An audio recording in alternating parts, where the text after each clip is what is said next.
Greetings, good people. So I am gonna just quickly, let me show you where I am. I'm on a rural road, country road. You see the cholla cactus all around.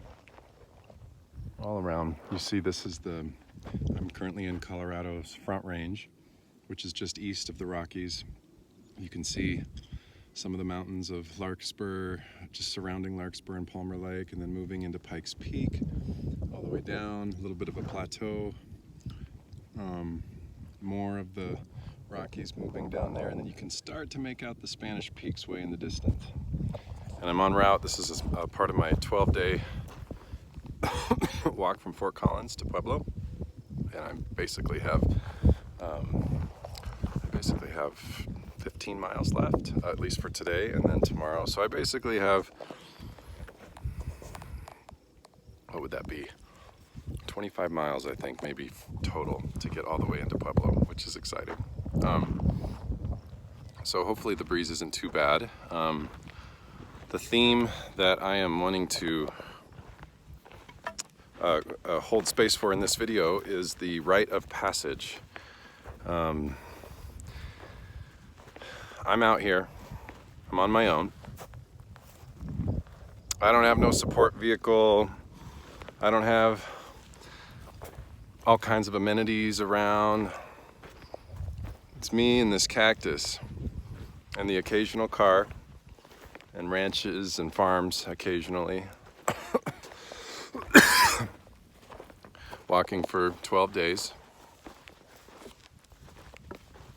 And so there's all these little moments where you in general, but where I am being tested. I'm being tested when I have to use the restroom. I'm being tested when the weather is getting really hot, or when mosquitoes bunch up, or when I'm looking at cars approaching, or maybe they stop ahead of me and they get out of the car, and or I'm looking at animals, dogs that are roaming, that start to bark when they notice me because I stand out. There's not walkers in this kind of way. To me, walking is, when it comes to a lot of the places that are a little more connected to everyday life, not just the trailheads that are up in the mountains or in open space trails. So you're exposed to kind of more everyday people or things or different weather patterns. And so all that to say, there's a process within, and within each of us, it's so complicated, it's so complex. But this process of, and I'm going to just say it really generally, of, do I have what it takes? Like being really honest with ourselves, really looking in.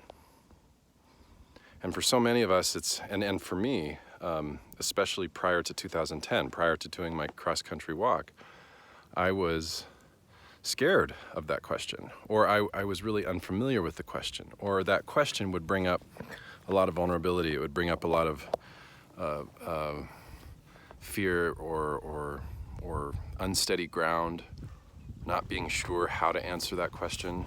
I probably had an answer on the outside, but inside I knew differently. I knew that there was something missing, or there was many layers or pieces missing to an honest, authentic, grounded answer to that question. Do I have what it takes? Do you have what it takes? Do you have what it takes to take a risk and pee or use the restroom wherever you need? Do you have what it takes to engage and move into the unknown of a landscape that you've never been before, where there's people you've never met before? Do you have what it takes to engage and move and connect and listen and discern and create space or move into space with people who are about to cross your path, or are coming into your path, or are engaging your path? Do you have what it takes when the view and the horizon of where you're headed feels daunting and unreachable, and your body is already sore and not wanting to continue? Do you have what it takes? Do you have what it takes to discern when your body's had enough, and when you need space and rest, and to really honor honor what's moving in your body and moving within.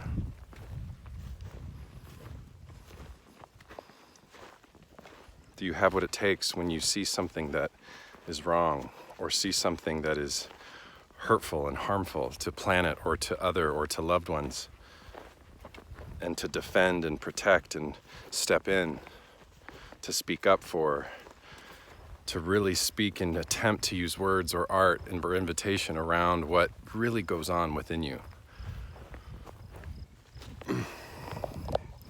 So those questions are really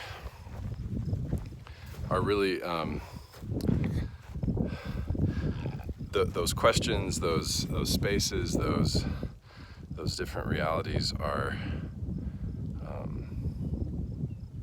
Hold on one second.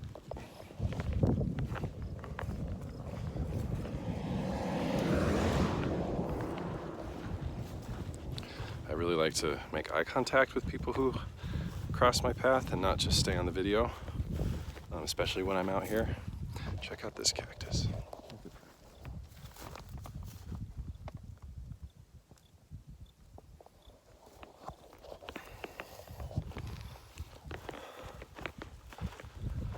So just be invited in this. When I'm going to be offering several assignments or invitations. And to me, obviously, walking is one way where it puts our body into depending on where we are, depending on how long we want to be out, depending on a lot of different things. It's one container to me for how rite of passage, meaning we have started to move into that question. Do I have what it takes? Do you have what it takes? And I'm going to push myself into the unknown. I'm going to move myself into this liminal space that is going to start shedding an old skin.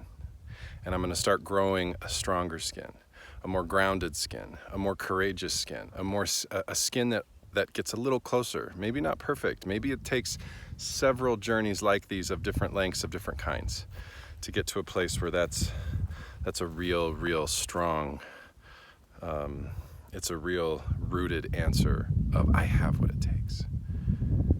Maybe it takes a while, maybe it takes years, but you begin to start shedding and growing a skin that starts to be more honoring of what rumbles and moves within and what rumbles and moves without in terms of what's outside.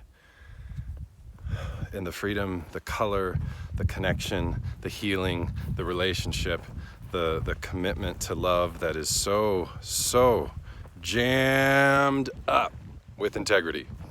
Jammed up isn't maybe the right word, like full of integrity, is ahead in your path. Think about all the different groups, tribes, traditions that move the young and the adolescent into adulthood or into elderhood through rite of passage. Go out and prove to yourself, to us, that you have what it takes to care for our village, to care for this planet, to care for your own being. And we have so much room for more of that in this country, in the US specifically, or in just, I would say, in any country in our time to some degree. How are we honoring rite of passage in creative and unique ways? And so to me, walking invitation or walking exploration or moving right outside our front door or getting on a trail and going in an untraditional and or into the unknown sort of way where you are going to be challenged. You are going to be opened. You might have to sleep under the stars in an unknown space for a night, for 2 nights, for a week. You might have to have less and less food as you get further along in your walk and grapple with how do you ration. All these different things belong. And so be invited to see and connect to walking practice as a relationship to rite of passage. All right. Peace from Cholla cactus fields in between Fountain and Pueblo. Cheers.